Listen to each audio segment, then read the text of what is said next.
You guys, I'm Ladies telling and you, gentlemen, technology Mr. is Peter killing me. Middleton. Hey, technology is killing me. Yeah. You know, All right, we're gonna buy you some new Wi-Fi. Crazy. So let's All right, get going.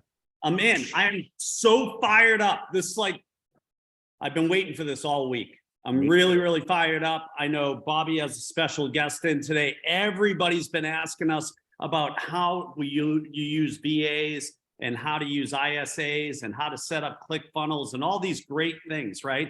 That I know nothing about, that I'm trying to figure out so I can generate more leads and sell a shitload of real estate, and be happy, and buy my son the G.I. Joe with the Kung Fu grip for Christmas and all that shit, right? So I'm fired up. So I'm going to give it to Bobby because he's got the best hair in the business. Look, he just got his hair done again. He's getting ready for all the holiday parties. Look at that coif he's got going. Anyways, so Bobby, introduce your guest. And listen, guys, pay attention. This is going to be off the charts. Go ahead. Go with it, Bobby. All right, ladies and gentlemen, Bobby Martin's here in San Diego, and I am very, very happy to present someone to you today that I've been lucky enough to work with for about 6 years or so, something like that, maybe 7 years. And this kid cold called me like 6 or 7 years ago and was like, "Hey, I want to help you with your digital marketing game. I've gone to your websites, I've checked out all your profiles. I can help you. Can I get 10 minutes?" And so I was like, "Sure, come on in." And so he comes in, impressed the socks off me, and I hired him on the spot. I didn't need time to think about it. I was like, yes. And then come to find out, like 2-3 weeks later, this kid is not even graduated high school yet. He was like 17 years old, going to Torrey Pines High School here in Carmel Valley, right down the street. And so for those of you out there that think that the young generation is lazy, this kid proved to me that they really are not. They just do it better and smarter. And so I hired him, and he has been tremendous for my business, and actually helped me think of a new business, which is Next Gen Real Estate Coach. He was the vision and the passion behind me wanting to pass on what I know to the next generation. And so him and I started working and killing it, and he went on to do amazing things on his own. And now he's living in Puerto Rico because he's making so much money. He's got to hide it from the government, so way to go, Sammy. So, ladies and gentlemen, without further ado, Mr. Sammy Backey. Hey, thank you for the introduction, Bobby. Really, really appreciate it. And thank you, Pete. Great to see both of you. Pete, I've heard a lot of amazing things about you from Bobby, and nice to meet everybody else in here. It looks like we have a fantastic room here. I'm going to be going rapid speed here because I got a lot to cover. Am I good to share my screen here?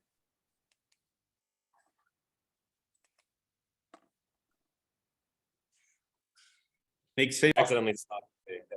All right, sweet. All right. Well, first and foremost, welcome everybody. Hyped to have you all here. This is going to be the ultimate training on systematizing, automating, and delegating inside of your business.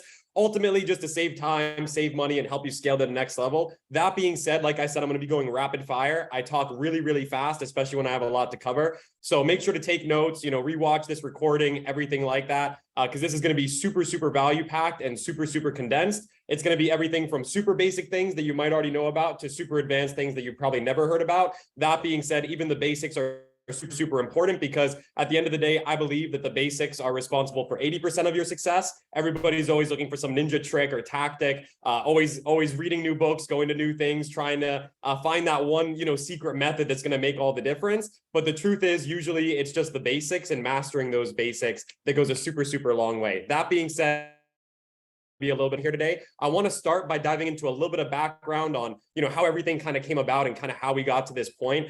First, I have a really strong belief that outside of things like health, both mentally and physically, spirituality and things of that nature, which are going to be outside of the scope of this meeting, of course. I believe that besides those things, it's technology and it's people that lead to better qualities of life. Technology can be as simple as a pen or a piece of paper or an iPhone or whatever it might be. But because of technology nowadays, we get to enjoy a higher quality of life than the kings and queens of a few hundred years ago. Now, instead of having to horseback ride 3 months across the country and some people die along the way, now you can just hop on a plane, few $100, you get there in half a day. You can call anybody in the world. There's more opportunities than ever. So what this is going to be all about is leveraging technology and organizing human capital in order to bring your business to the next level. I believe that the most valuable skill in business is the ability to build teams, organize human capital, and organize both the people and the systems in your business under a common vision. I think that's the most valuable skill set. If you look at any trillion-dollar company, look at a Google, a Microsoft, an Apple, a Tesla, the reason why they're a trillion-dollar company is not because of what Steve Jobs did X years ago or what Elon Musk is doing today. It's because of the tens to hundreds of thousands of people on their team, all the systems that are in place. And at that point, the CEO or the leader becomes more of the visionary and the personality brand behind the company, right? That being said, and this is just something that really fires me up. This is a cool stat. Google, every single day, Google works 80 years in a single day. So they get done an entire lifetime of work. And that would be if you were to work 24 hours a day, 7 days a week, every single day, every single year for your entire life. Congratulations, you would complete what Google was able to do in a single day. So we need to become higher leverage. We need to use technology, and we need to build teams and organize those teams under a common vision in order to get to the next level. That being said, before we dive into the real meat and potatoes of what I have to share here today, who is this going to be best for? This is going to be for everybody at the end of the day, but this is really going to be best for the people that have already gone 0 to 1. What I mean by that is the people who are already in the business, already making some money. They already found a way to make money in business by themselves. They found a way to make money in the world without having to get a job or whatever it might be, whether you're in real estate or another business industry or whatever it might be. Going 0 to 1 is always the hardest part, and that's the most impressive accomplishment. And then going 1 to 100, so even going, going from $10,000 a month, making that on your own, to $100,000 or even $1 million a month, I believe that that's far, far easier than even getting from 0 to $10,000 a month in the beginning. So what I have to say is that for the people that are already have an established business, already making money, you're already doing something that's working, and you found that hole in the universe, that way to actually make money, this is going to be the most valuable for you, because this is going to help you go from 1 to 100. That being said, if you're brand new to the business and you're just getting started, you're still going to get a lot of value out of this. But what I want you to really focus on before kind of taking action on all the things that I'm going to share with you here today, I want you to focus on going 0 to 1. And in the beginning, you are going to have to trade your time to go out and get to that first level. Once you get to that first level, then you continue to scale from there. I like the saying, your first like $100,000 or whatever is made by working hard and working smart, but then the millions of dollars, you make those by building teams and building systems, and those people and systems, they work hard and they work smart for you. So that being said, for those of you that don't know me, I'll share just a little bit. Been in business about 7-8 years. My background has mostly been in marketing.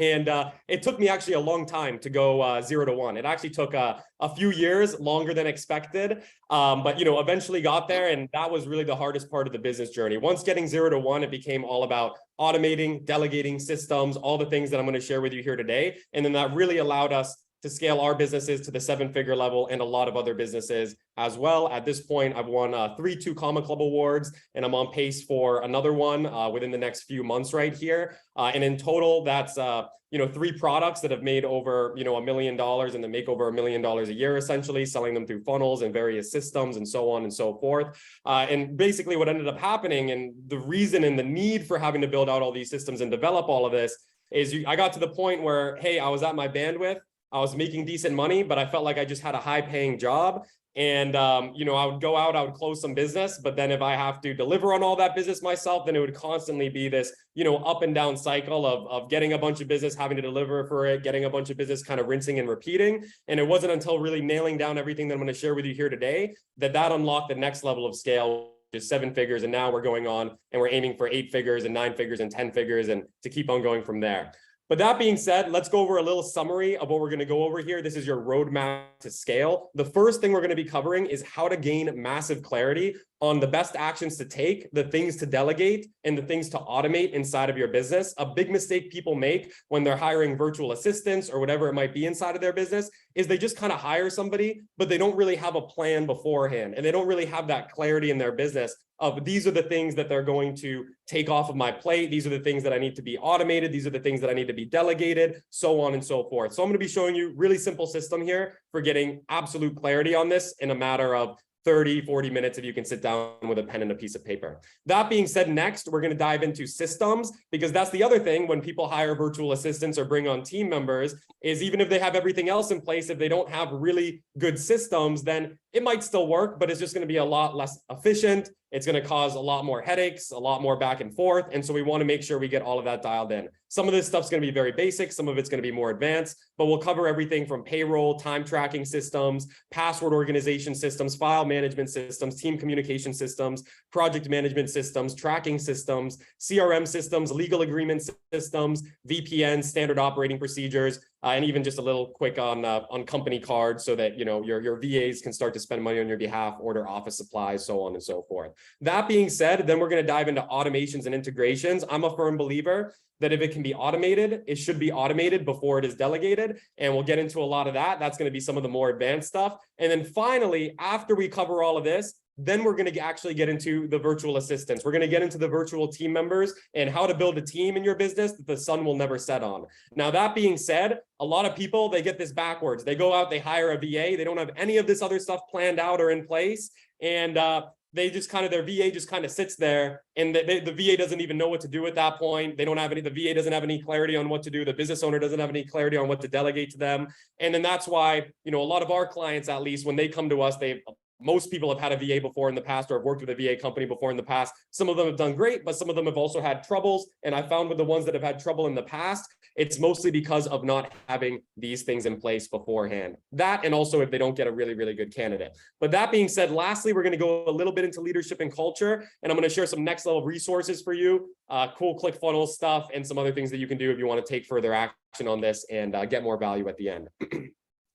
That being said, let's start with number one. We're going to go over how to gain massive clarity on the best actions to take inside of your business to delegate and automate.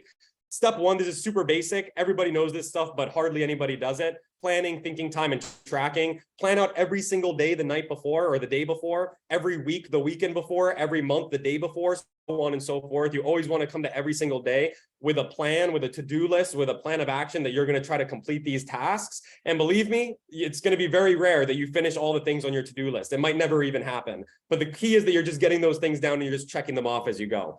You should have a detailed plan of action, know exactly what you're going to do every single day. And everything that you do that day, even if it's not initially on that list, if something else pops up and you handle it, make sure to always add it to that list. And then each day, take at least 15 minutes for thinking time and ask yourself the most important questions. Best book to read on this is The Road Less Stupid. I love the questions inside of that book. Few really great questions I'll throw out right now.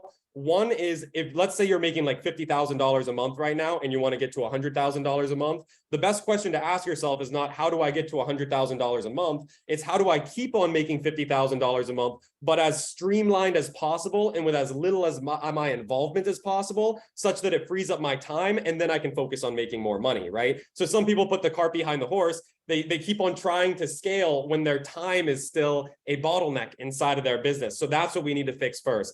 Other really, really great questions are just going over your list, asking yourself, like, was this something that I had to be the one to do today? Like, did I actually have to be the one to do this? Could somebody else have done it, or some piece of technology have done it instead of me, right? And always be asking yourself those questions. There's a lot of really other great questions inside of that book that cover more than just automation and delegation and kind of things like that. Also, I'd love to throw in here, number 2 rule of business, in my opinion, is focus.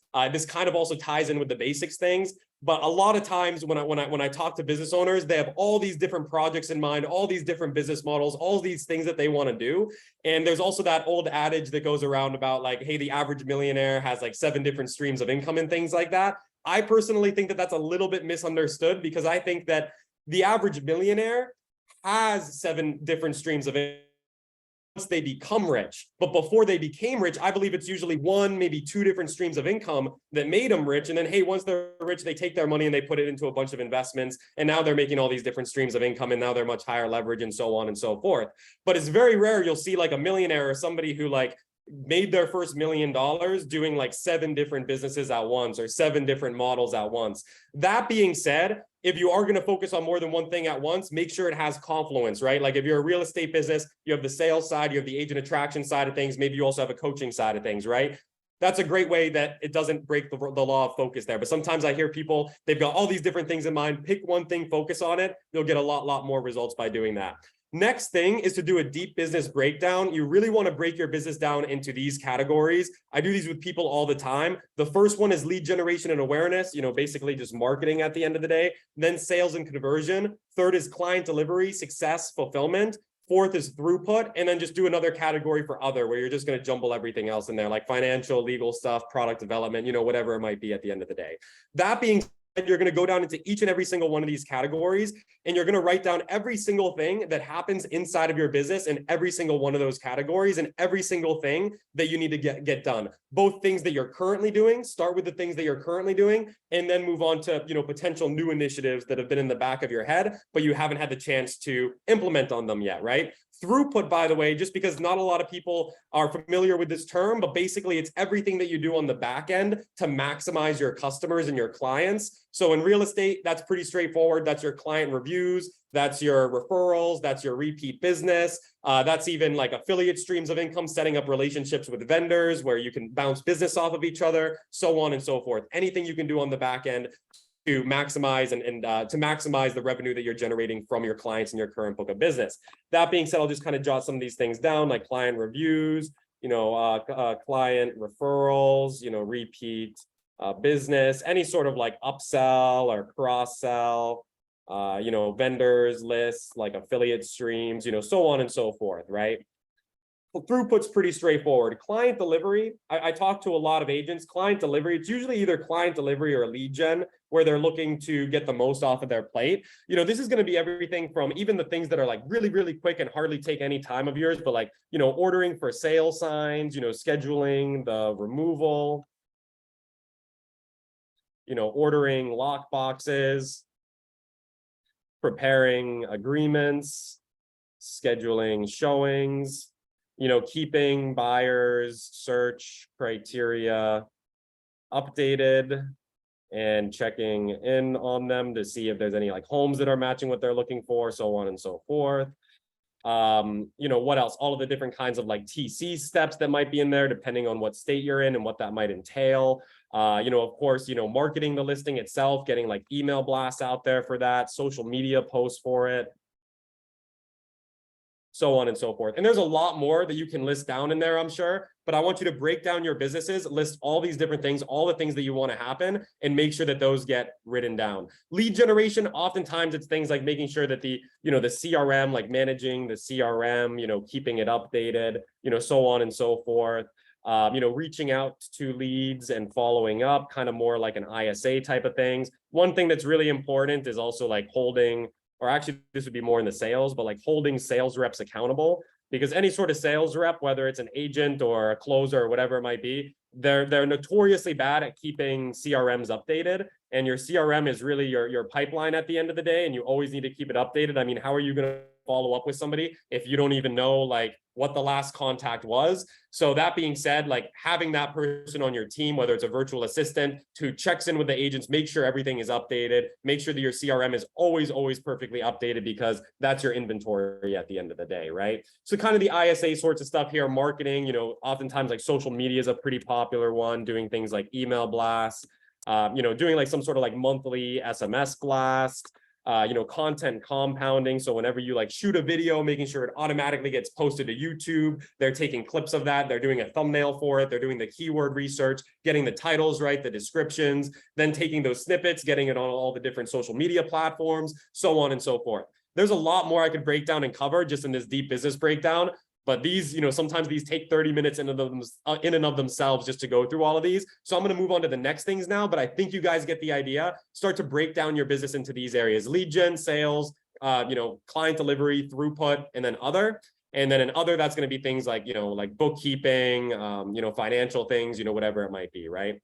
Step 3, in terms of how to get clarity, this is the smartest path to results. And this is also an area where I see a lot of people mess up, whether they're hiring virtual assistants or somebody local to their team or whatever it might be. The first thing is it's to get the quickest ROI and to get the quickest path to results, is it's most important to start delegating, automating, and systematizing the things that you're currently doing inside of your business, because chances are you're the main rainmaker inside of your business. So you want to first free up your own time, get yourself as much off the hamster wheel as possible, because if you're the main rainmaker in your business, and you can save time by delegating what you're currently doing, you're automatically going to just end up making more money and enjoying a higher quality of life, because now you have more time on your hands and your time is obviously valuable. That's the most surefire way to get results with anything virtual assistants or hiring team members or whatever it might be.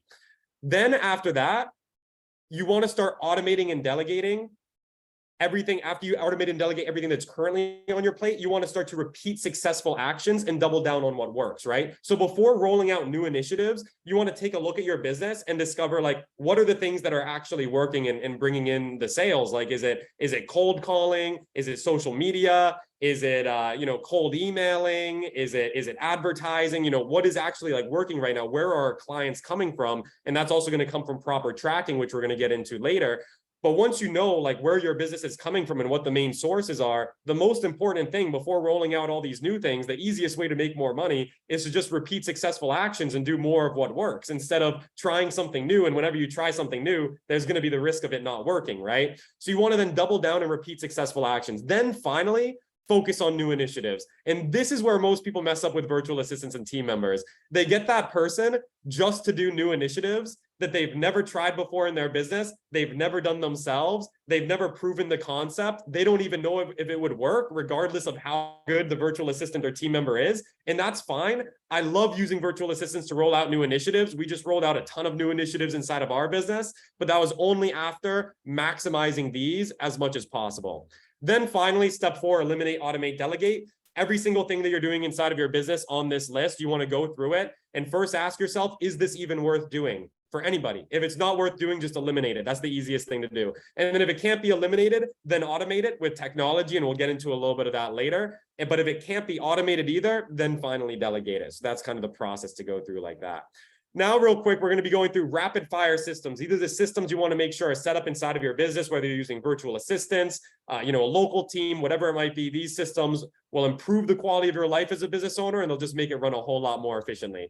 Payroll and tracking systems. So the different payroll tools that I recommend or that we may use are, PayPal, Zoom, which is a PayPal service, Wise, formerly known as TransferWise, Payoneer, Hubstaff, which actually has a PayPal integration, so it can automate your payroll as well, which is really cool. I recommend PayPal. If you have a PayPal, it's the easiest one. Every now and then a client of ours might also have to set up a Wise, depending on if PayPal doesn't work that well in the team member's country or whatever it might be, right? Then 2 options for tracking hours right here. One is the trust method. The other one is clock in, clock out with accountability. If you do clock in, clock out with accountability, good tool for that is also Hubstaff. It allows your team members to clock in, clock out. It can take a screenshot of their screen every 10 minutes. It can even automate the payroll. Very cool tool for that. Us, though, I actually prefer to go with the trust method myself, just for cultural reasons. I trust everybody on my team. They log everything inside of spreadsheets for us, how much hours they worked every single day, the things that they got done, so on and so forth. It all ends up being very reasonable at the end of the day. Unless if I ever get a reason not to trust them because the hours just don't make sense or whatever it might be, then I'm going to continue on with the trust method. I just really want to create that culture of also just trust, self-accountability. And I don't want it to feel too regimented where they're clocking in, clocking out and kind of things like that. That being said, we do have a lot of clients that use the clock in, clock out method too. Either of them is fine. Password and organization systems. So for this, there's a few different options you have. Spreadsheets, which is actually my favorite. I actually stole that one from you, Bobby, years and years ago. I saw, the password sheet. It's really good. LastPass is another popular one. The thing with LastPass, though, that I used to use LastPass, but the problem with it is the main benefit of using LastPass is it's supposed to keep your passwords hidden and secret. But the problem is that if your team member is using Google Chrome or another browser, it'll ask them, hey, do you want to save the password after they log in? And if it also has that eyeball next to it. So it really doesn't do anything to protect your passwords or keep them hidden. So I just recommend the simple route, which is basically spreadsheets and just logging all your logins in there and sharing it with the team. Make sure passwords are unique from each other. Don't use any sensitive logins, of course, like your same login as your bank and kind of things like that. And if it gives you the options, always add a user or admin. Like if you're adding them to your CRM or to your Facebook page or whatever it might be, a lot of tools, they have the option to just add your team members as users. Always add them as users or admins if you can before sharing the login. Certain things though, like LinkedIn, not going to let you add a user. You're going to have to give them the login, right? Now, quick note, this is going to save you a lot of time. Before starting to give access to your accounts to new team members, always create a company email for them first, and then use that email to share everything with. It makes onboarding and offboarding them a lot easier, because if that person ever leaves you or you ever fire them in the future, then you can just delete that company email or reset the login, and then they're not going to be able to have access to things. But if if you're sharing with their personal email and kind of things like that, then you're going to have to go through by hand one day and remove them from everything. And it's going to be, a lot to kind of keep in mind. That being said, file management systems, and we're still on the very, very basic stuff right here. File management systems, you just want to make sure everything inside of your business is perfectly organized into something like Google Drive, Dropbox. I prefer Google Drive personally. Recommended organization for just kind of how to lay it out. Just like how we broke the business down into, basically marketing, sales, client delivery, throughput, so on, financial, legal, so on and so forth. You want to break your Google Drive or your Dropbox down the exact same way. So one folder would be like financial. Inside of that, you're going to have more folders that are like financial reports, tracking sheets, tax returns, banking details, 1099s, W-2s, insurance, so on and so forth. Legal, you're going to have a folder for signed legal agreements, legal agreement templates, owner information, meeting minutes, organizational documents like EIN, articles of organization, so on and so forth. Marketing, you're going to have a folder for the tracking sheets, because you're going to be tracking everything from ads, emails, whatever you're doing inside of your business marketing wise, it needs to be tracked. Branding files like logos, banners, etc. Standard operating procedures, image and video content, copywriting. These would all be the different folders just for reference. And then inside of those folders, you're going to have the actual files.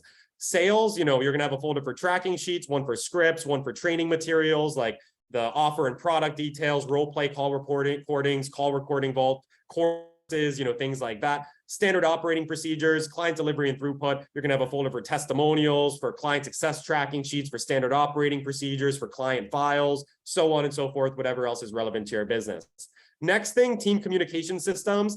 You need a tool for team communication, even if you don't think so. Your quality of life will improve if all communications relating to your business and team are all in one place, instead of mixing text messages, WhatsApp messages, emails. It's much more organized, and good luck trying to find that graphic design project from 3 months ago in your emails and your text and your WhatsApp and scrolling through all that, and it's not organized. And then also just quality of life, like, there's going to be hundreds of messages going through your business one day, every single day. And like, you don't want to be getting those messages like in your email where they're going to get lost, or in your text messages where it's going to get messy, so on and so forth. Also, the other reason to have a tool is that it actually integrates with almost everything, whether you use Slack, Discord, Microsoft Teams, whatever it is you might use. I personally like Slack and Discord the best. Discord kind of like a new popular one, really taking things by storm. They're doing amazing things. I personally use Slack, love Slack, and integrates with everything perfectly. So for example, you'll see right here how we have the example organization. You want to have a channel for like financial, for legal, for social media, for new leads, or break that into multiple channels like Zillow leads, OpCity leads, open house sign-in sheets, whatever it might be, right? Then you can integrate this, which we'll get over in the automation side of things, such that whenever you get a new lead from one of those sources, it's automatically posting it right inside that channel inside of Slack. And now your team is in the loop. If you have ISAs, it can be like round robin. So whoever puts a thumbs up on the message first gets the lead, and they have to call them, so on and so forth. New applications, new bookings, bookings canceled. So whenever we get a new application inside of our business, a new booking, whenever somebody cancels a booking or reschedules, automatically sending messages and updates to the team inside of Slack. We have a channel, of course, for sales team, for sales reports. So whenever somebody closes a deal or whatever it might be, they can go in there, report it, celebrate a little bit. EODs for end of day reports. This is a cool one that can be automated too, such that every single day, an end of day reminder is going out in that channel saying, hey, everybody, please complete your end of day report. Really, really good for salespeople, especially because you want to hear like every single day, like what was the actions that were taken, how are the results, how are things with the leads, so on and so forth. You want to be getting those end of day reports from your team. Graphic design, video editing. So whenever you have a graphic design project or a video editing project, you just put them in those. Client success, recruiting could be one for you, general ideas.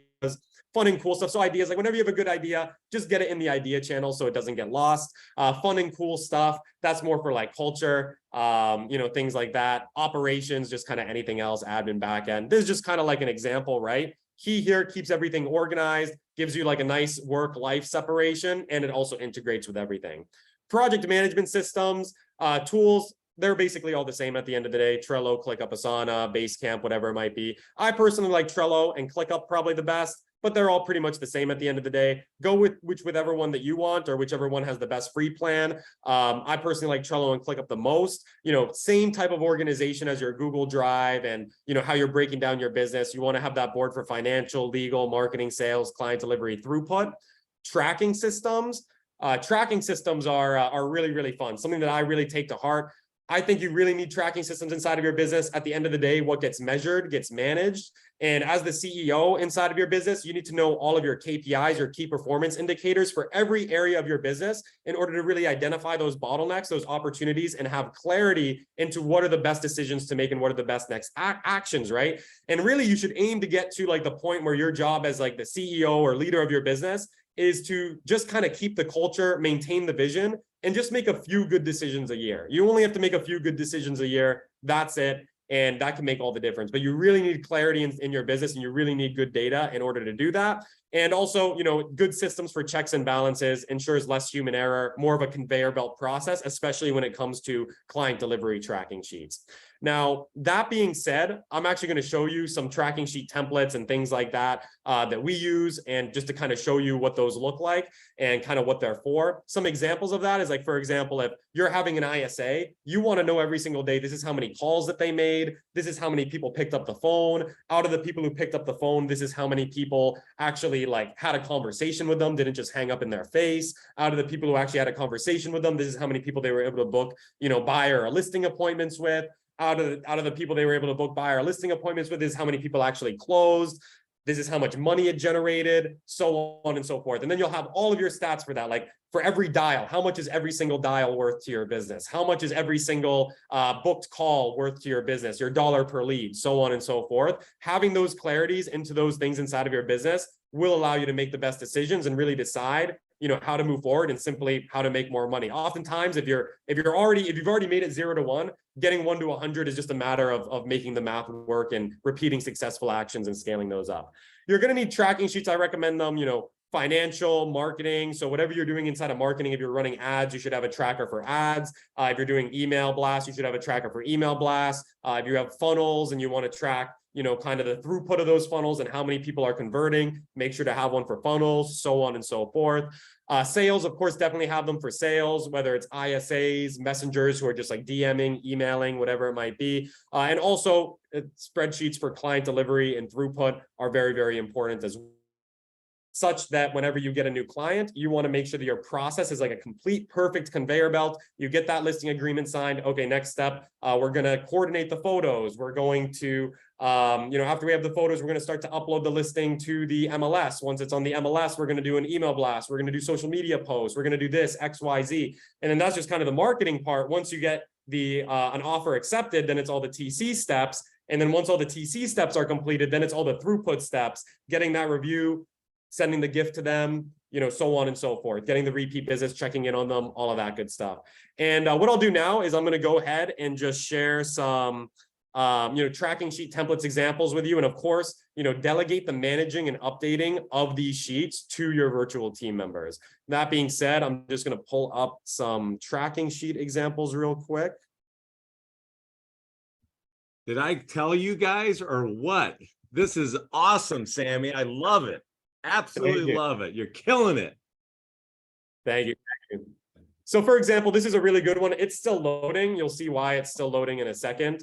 These are the spreadsheets that take the longest to load because they have all these charts and all these, complicated things around them, but they give you a lot of clarity into your business. This is just a template. So all the data in here is, of course, just, made up data for the sake of examples. But basically how this one works, this would be like a perfect one for like somebody who's just sending out emails, DMs, text on your behalf, setting up appointments and all of that good stuff inside of your business, like a messenger type of sales role. That being said, you'll see right here, summary page, then you'll have a tab for every single different type of source that the person is actually reaching out to people on. So like Facebook DMs, Instagram DMs, LinkedIn DMs, email, SMS. Of course, if you use other channels, just go ahead, duplicate one of these, and they're all basically the same at the end of the day. They're just measuring, this is how many inbound leads we got. This is how many outbound messages were sent out. This is how many people responded. This is how many calls were booked. This is how many sales we got. This was the cash collected. This was the total deal value. You know, this is the response rate. This is the response to booking rate. This is the message to booking rate. This is the booking to sales conversion rate, the average order value, total deal value, so on and so forth, right? And then on the summary page, all that data gets aggregated so you can see, you know, hey, this is how many inbound leads we're having, outbound messages, responses, calls booked, so on and so forth, right? That one was more of a general template for just business owners in general. I know we have a ton of real estate agents with us, so I'll show you some real estate specific ones right now. So if we go into sales, one of the easiest ones to set up for real estate is simply the all transaction tracker template.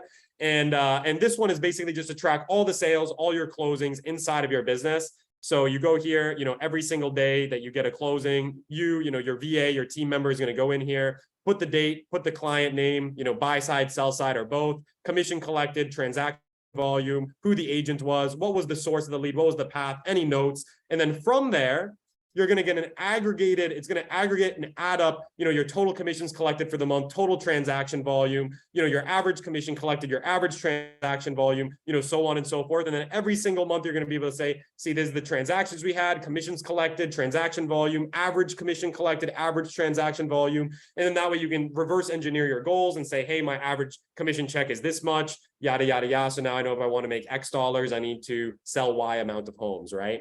So that's just kind of a little breakdown. Tracking sheets, they can get pretty impressive. You know, I'll have some resources at the end if you guys want our tracking templates and things of that nature.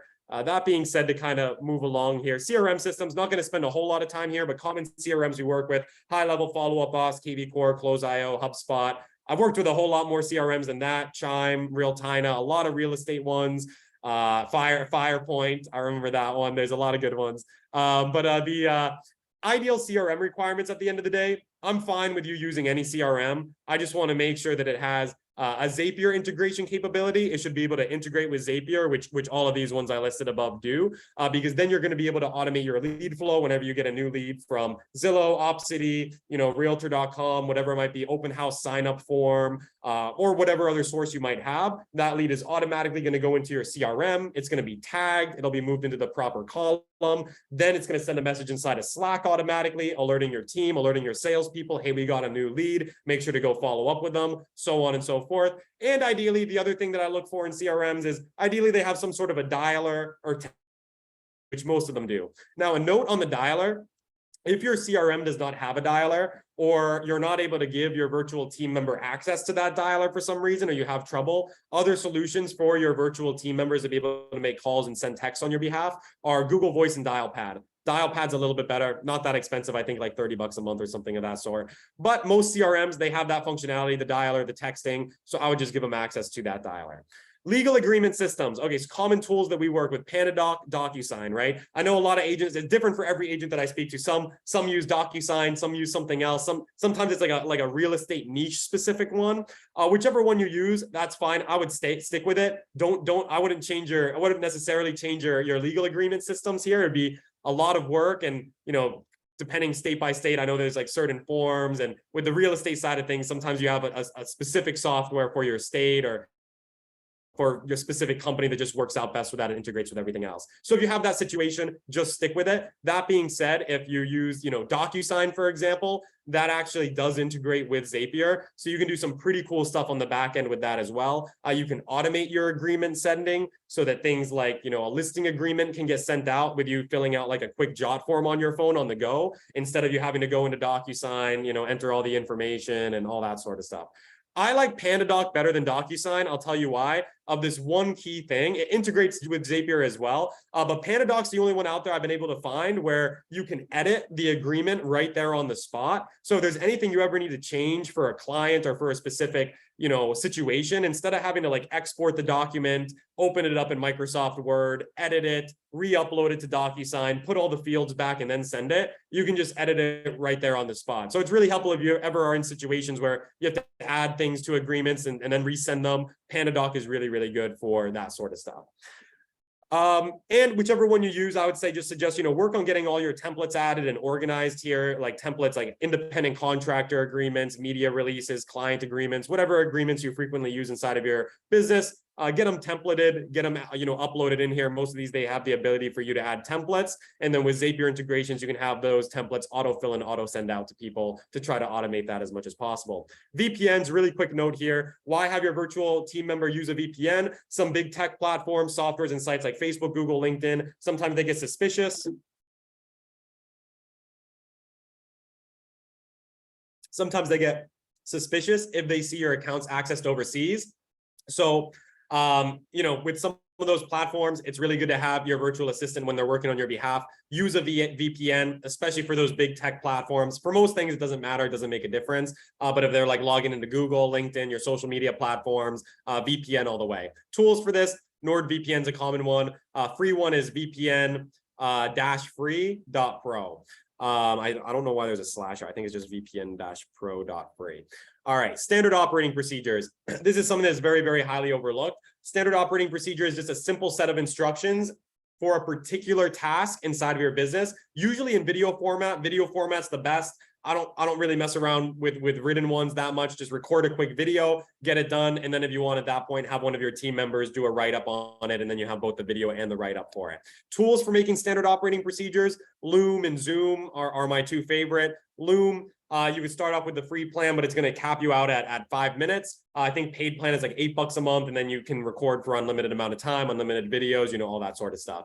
Zoom, the cool thing about Zoom is when you're shooting your SOPs, you could also have your virtual team member on there with you and have it recording. So that way, if they have questions as you're going through it, they can ask them. And then the SOP will also have some feedback in there and some Q&A in there, which can sometimes be very, very valuable, right? That being said, in order to run your business like a Fortune 500 company, you need to have standard operating procedures for everything. You shouldn't be the only one on your team making standard operating procedures. Everybody on your team needs to be making standard operating procedures for anything that they're doing. And that's really, really key. Now, that being said, example SOPs, real estate example, and some of these things that literally just take, like 2 minutes to make, like how to order for sale signs, right? Hey guys, today I'm going to show you how to order for sale signs. You go to this website, which is our vendor. You click here, you log in with my username and password. You click here, then you enter the address and the details and you hit submit, like it could be a 2-minute video like that. But now that task is now officially off of your plate forever. You're never going to have to do that inside of your business again. So if you want to get something off of your plate, all you have to do that can be done online, at least all you have to do is do it one more time, record yourself doing it, and you'll never have to do it again. Company and employee cards. You'll need one if you want your virtual team to be able to spend some money on your behalf, ordering office supplies, client appreciation gifts, things like that. Make sure it's a separate employee card. It's easy to track. Make sure it integrates well with QuickBooks or whatever you use for bookkeeping. Make sure you set a monthly spending limit on it to reduce risk, and make sure that the points go to your account. Sometimes when you set up a card for your company, but in a team member's name, the points go to them. But if you're spending the money, the points should go to you. Recommended company card. I like Amex Business Gold. You can create employee cards off of it easily. They're all fine at the end of the day. I just like the travel benefits, and also like they give you like 4x points for your biggest expenditure category. So I also like that as well. Automations and integration. So this one's exciting. Why automate before delegating? First and foremost, it's faster. Technologies and computers are a lot faster than people. It's cheaper. They're a lot cheaper than people, and they make a lot less mistakes too. Of course, they can't do anything just yet. That might be changing here. But what we use to automate, introducing Zapier, the glue of the internet. Just to kind of give an idea of how this works, and for those that haven't heard of Zapier, essentially it's a tool that allows like all the different tools that you have inside of your business to talk to each other and to integrate well together. And it works with essentially if this, then that logic. So there's triggers and actions, and it waits for the trigger to happen, which is, let's say a lead form was submitted. That's the trigger. And then the actions happen. Add the lead to KV Core, send a message in Slack, add them to our email database, add them to a Facebook custom audience, so on and so forth. The Zapier integrations inside of our business, they oftentimes perform about 10,000 tasks per month for us. So that's 10,000 things that a human being would have had to do if it wasn't for Zapier and for integrations and technology. So that's easily saving us hundreds of hours a month, and easily hundreds of thousands of dollars in labor costs as well. Example integrations and automations we use frequently for marketing. It's going to be things like, we get a new lead from XYZ source, whatever that might be, Zillow, OpCity, an open house sign-in sheet is filled out, whatever it might be. That's going to automatically add them to the CRM, update Slack, text salespeople, hey, let's reach out to them. Facebook custom audiences. So if you're running ads to them, it keeps your audiences updated.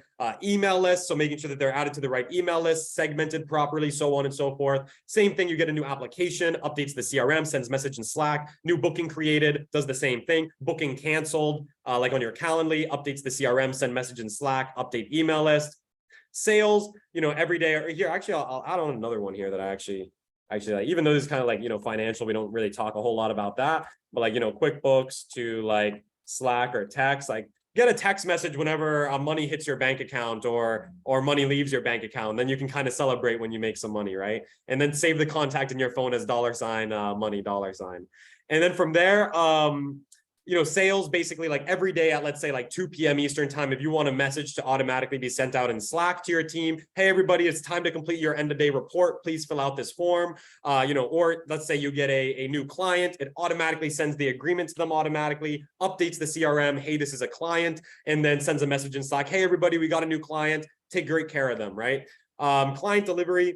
Agreement signed, so when the agreement signs, that can trigger it to send a welcome message to your clients, welcoming them, setting expectations, going over the roadmap, the next steps, hey, even here's a link to coordinate your photos or whatever it might be. You want to try to make the process as easy as possible, right? Send message in Slack to the team. Hey, this client just signed our listing agreement, or this client just signed XYZ agreement. Updates the client success tracker automatically in Google Sheets. So it'll say, hey, we got this new client, they signed on this date, and then updates the CRM, updates Facebook custom audiences. So now you can, if they're already a client, you can exclude them from your advertising, updates your email list, so that if it's something, more salesy that you're sending out, you can exclude your clients from it. Client intake and onboarding forms submitted. So if you have any sort of intake or onboarding forms, I know real estate, that's not as applicable, but in my business, we do have, things like that for some of our lines of business, update spreadsheets, send message in Slack. Client books a kickoff call or a success call, sends a message in Slack, updates the client success tracker, so on and so forth. Throughput, form completed. You could have a form, set up inside of your business where you enter like the client name, email, name, address, and write a quick message, hit the send button. That's going to integrate with Zapier, send it over to a service like thanks.io, which is then they're going to have somebody handwrite the message for you, put your branding on the letter, and then mail it out for you. So now you have handwritten letters that are actually handwritten from you, but you type the message on your phone, or you had a team member do that for you. Financial, that was a cool one. QuickBooks, get your money tax. It's fun when you see the money come in.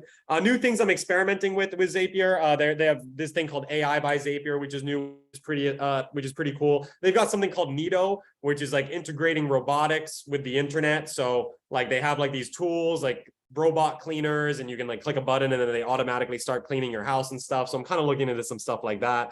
Google Assistant integration. There's a lot more that we're experimenting with and working on rolling out. Now, finally, we went over all of that. So let's actually get into virtual assistants now.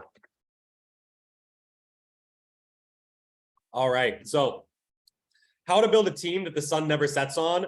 Why I like virtual team members. I'll start here. Why I like virtual team members more than domestic team members for almost everything. Of course, there's some things you can't locally, you're still going to need agents on your team, of course, licensed agents for many of the aspects of your business, right?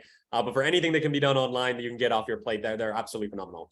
There's incredible talent overseas. You just need to know where to find it. Out of the 7+ billion people on work, there's no shortage of talent internationally. Also, I just really want to build super highly profitable businesses. Most businesses I see that scale and get to impressive levels, like a lot of people I know making, $2, $3, $4, $5 million a month, even more than that, that previously were maybe making like $1, $2, $3, $4, $100,000 a month. They're on paper, they're making a lot more money. When they talk about revenue, and everybody loves to talk about revenue, but not as much about profit, it sounds amazing. Hey, that person's making $2, $3, $4 million a month, but their profit margins are usually a lot lower at those levels of scale. And I really want to, as we scale, to protect those profit margins, to scale a hyper profitable business. If anything, as we scale, I want our profit margins to stay the same or just barely decrease. That being said, overseas work is a lot cheaper, of course, oftentimes for the same quality too, if you can find the right people and really do all these other things that we've been chatting about here. $3.75 an hour is the average starting pay for our virtual team members. That's $600 per month if they're working full-time, 40 hours per week. And in addition to that, what I like about virtual team members is that the opportunity to work with us is a big deal, and they're very motivated, and they're very grateful and appreciative, and they really want to help and come into your business because, hey, they see the opportunity for growth down the road and in the future, and this is a really cool experience for them to pick up new skills, to work with a company based in the US that's doing a good amount of revenue, and to really be part of an amazing team, right? Where they can also work from home, because a lot of these people were, previously they might have been like an English teacher driving into work and things like that, but now they get to work from home, and they also experience a higher quality of life. $3.75 per hour, believe it or not, for most people, this is actually more than they're used to making when we hire them on at that price. And they get the added benefit of working from home. And then in addition to that, we do love to incentivize them as well and really chart out a path for them to be able to make more money with us. So that being said, it really ends up being a beautiful win-win situation if you can get, the right candidate and get everything else that we've been going over here sorted out.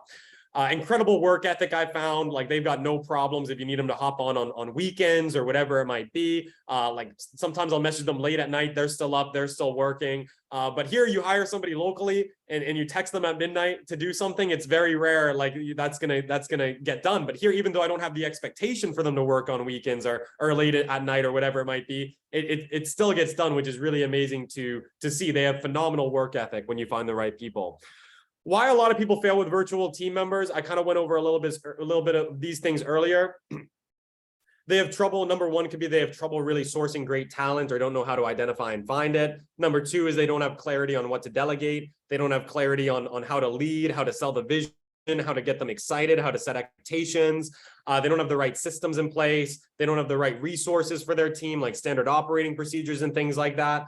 Most commonly, they just kind of fall back into old habits, right? And business is just as usual before and after they hired that VA, if they didn't do the other things we chatted about here, because they just kind of get caught up in the day-to-day. They forget to delegate to their VA. The VA is just kind of sitting there and, it's kind of just goes like that, right? And then lastly, strategically, they start by delegating the wrong things. Instead of delegating things that they're actually doing, they're coming up with new initiatives that they've never tested or tried before, and then giving it to somebody new to kind of tackle those things. But they would have a lot more success if they started outsourcing the things they're currently doing, then repeating successful actions, and then finally new initiatives after that.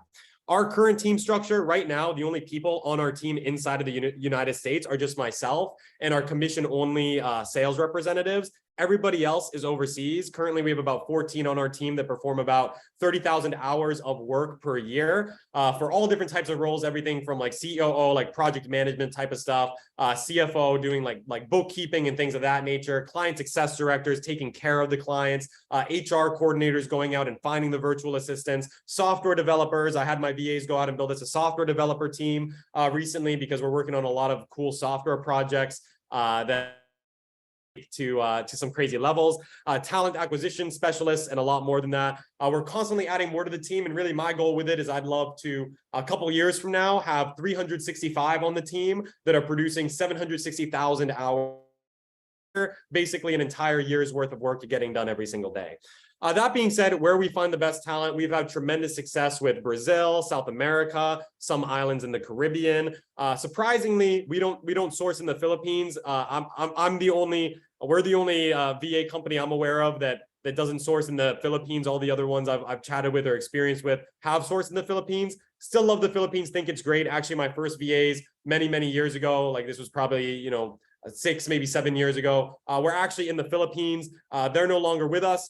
They were good, but what I found was that, in some of these countries, I was finding much better English and communication skills, less accents. They're easier to understand. It's easier to have a conversation with them and to also put trust into like having them like talk to clients and things that are like very important inside of your business. They have much more, maybe it's culturally or whatever it might be, or maybe I've gotten really good at just like setting expectations and honing in the vision and kind of putting the plan of action together. But I found like a lot of initiative, a lot of willingness to learn, a lot of willingness to figure things out on their own. Culturally, a little bit more similar to the United States, integrates with the company culture well, but mostly in terms of just like communication, accents, kind of things of that nature. And then same in similar time zones. I put a lot of weight on this too. So, VAs aren't working like at 2 a.m. on your time. So, the nice thing about Brazil, South America, some islands in the Caribbean is that they are like basically East Coast time plus or minus a couple hours. So it's much, much easier for them to work on your time zone. That being said, our software developers, and we also have a couple other team members that are in other countries like Pakistan, really just kind of depends on what we're hiring them for at the end of the day. But it's cool that they're in Pakistan because then, hey, when the rest of us are asleep, they're up and they're getting some cool things done. Our hiring process, this is essentially how we hire stellar candidates. So first, the candidate applies to us. Then we have them submit an intro video to us, introducing themselves and why they think they would be a good fit. Then they submit a disc assessment to us. Then after that, they submit a resume to us with any other supporting documents that they might have, examples of previous work or whatever else might be relevant. Then at that point, if we're interested, we set up an interview after reviewing all those documents. And then from there, we make our decision. If we decide to hire them, we go over the vision, the expectations, the game plan. We hype them up. We get them super, super excited. And then we finally, start to onboard, start to train, start to, outsource, start to get them some stuff off their plate. Pete, do you have a quick question? Yeah, buddy. Hey, we're at our time. I mean, this is phenomenal stuff. I mean, hey, you've blown everybody away. Sammy, the backy making it happen. I love it. He's killing it.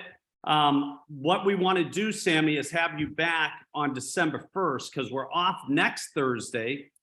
Just want to be grateful to everyone for Thanksgiving. I'm grateful and thankful for everyone. So I want everybody to have a happy and safe Thanksgiving. But I want to bring Sammy back, and Bobby does too.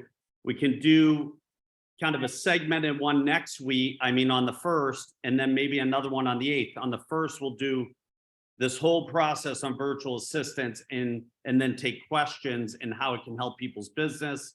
And then on the 8th, we'll do another segment on how to kind of organize business going into the new year. Sammy, what's your thoughts on that? Absolutely. I say, let's do it. Would love to do that session. And I think I'll plan maybe for a little bit more time for some Q&A there. I didn't even realize an hour went by. That went by quick. And I think that's phenomenal. I know we have to wrap up here. Last thing I'll say is if anybody here wants some additional resources, check out wecloneyou.com/special. We're doing like a November special. You get a bunch of cool bonuses, including a VA on the house. wecloneyou.com/special. And then if you guys are here and you want, more like ClickFunnels, funnels, and kind of things like that, I know that was brought up. Email me, sammy@wecloneyou.com. If you like the funnel, the funnel I set up that you might have opted into to get to this conference, then, send me a quick email. I'll share the funnel template with you. Also having all the other funnel templates inside of our business, basically just unbranded from us so that we can share them with others. And then if you want all the other funnels too, sign up with my ClickFunnels affiliate link. I'll share them with you. If you already have ClickFunnels, I'll still share them with you. But if you don't, sign up with my affiliate link. And that's all I have. Hey, Sammy, do you have a link for this presentation? Do you have a link that you might be able to just drop in? Yes. So I put it in the panelists. I'm trying to see if I can send it to everybody, maybe. Okay, oh yeah, I can send it. So that's the link. If you guys want to go ahead, learn more, you can book a call with our team.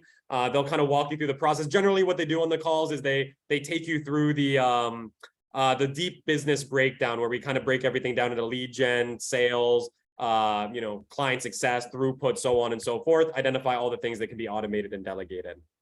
I love it. I love it. Sammy. So Sammy expectations. Yeah. So Sammy@wecloneyou.com, SAMI@wecloneyou.com. Sammy, here's my question. I know everybody's thinking this. So next Thursday is Thanksgiving.